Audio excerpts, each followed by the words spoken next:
మీరు ఎప్పుడైనా ఆలోచించారా అసలు ఫోర్స్ కి పవర్ కి మధ్య ఉన్న డిఫరెన్స్ ఏంటి అని? అయితే ఈ వీడియోని స్టార్ట్ చేసే ముందు మీకు ఒక చిన్న క్వశ్చన్. ఫోర్స్ అండ్ పవర్ కి యూనిట్స్ ఏంటో కామెంట్ సెక్షన్ లో రాయండి. ఎవరైతే కామెంట్ చేస్తారో వాళ్ళ నేమ్స్ నేను నెక్స్ట్ వీడియోలో చెప్తాను. కుదిరితే నేను వాళ్ళతో లైవ్ లో కూడా ఇంటరాక్ట్ అవుతాను. సో ఇంక వీడియోలోకి వెళ్తే చాలా సింపుల్ గా చెప్పాలి అంటే ఫోర్స్ అంటే ఇంటరాక్షన్ బిట్వీన్ టూ బాడీస్. అంటే రెండు ఆబ్జెక్ట్స్ మధ్య జరిగే ఇంటరాక్షన్ నే మనం ఫోర్స్ అని అంటాం. ఇంకా సింపుల్ గా అందరికీ అర్థమయ్యేలా చెప్పాలి అంటే ఏదైనా ఒక ఆబ్జెక్ట్ రెస్ట్ పొజిషన్ లో ఉండాలి అన్నా లేదా ఒక ఆబ్జెక్ట్ మోషన్ లో ఉండాలి అన్నా అవసరం అయ్యేది ఫోర్స్. అయితే ఫోర్స్ ని మనం న్యూటన్స్ లో కొలుస్తాం. న్యూటన్ ఫస్ట్ లా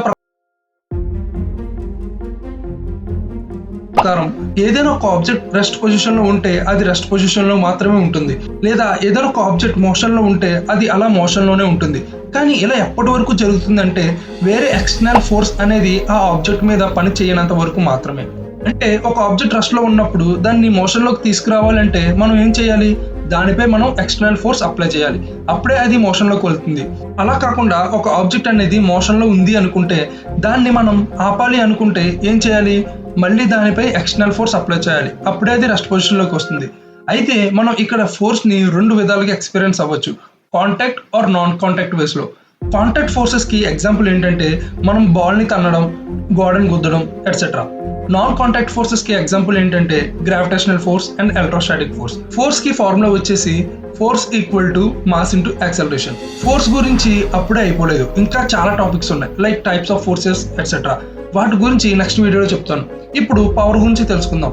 వీడియోని కంటిన్యూ చేసే ముందు వీడియో మీకు ఇన్ఫర్మేటివ్ గా అనిపిస్తే ప్లీజ్ సబ్స్క్రైబ్ చేసుకుని ఏ పాయింట్ ఇంట్రెస్టింగ్ గా అనిపించిందో కామెంట్ చేయండి. పవర్ అనే దాన్ని మనం ఎలా డిఫైన్ చేయొచ్చు అంటే ఒక యూనిట్ టైంలో ఒక వర్క్ చేయడానికి ఎంత ఎనర్జీ అనేది కన్జ్యూమ్ అయ్యింది అనేది చెప్పేదే పవర్.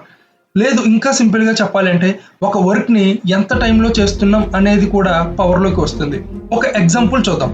ఇద్దరు వ్యక్తులు ఉన్నారు, వాళ్ళిద్దరూ సేమ్ వర్క్ ని చేస్తున్నారు అనుకోండి.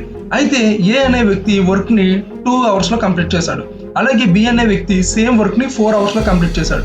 ఇప్పుడు మీరు కామెంట్ చేయండి, అసలు ఎవరికి ఎక్కువ పవర్ ఉన్నట్టు, ఏ ఆర్ బి?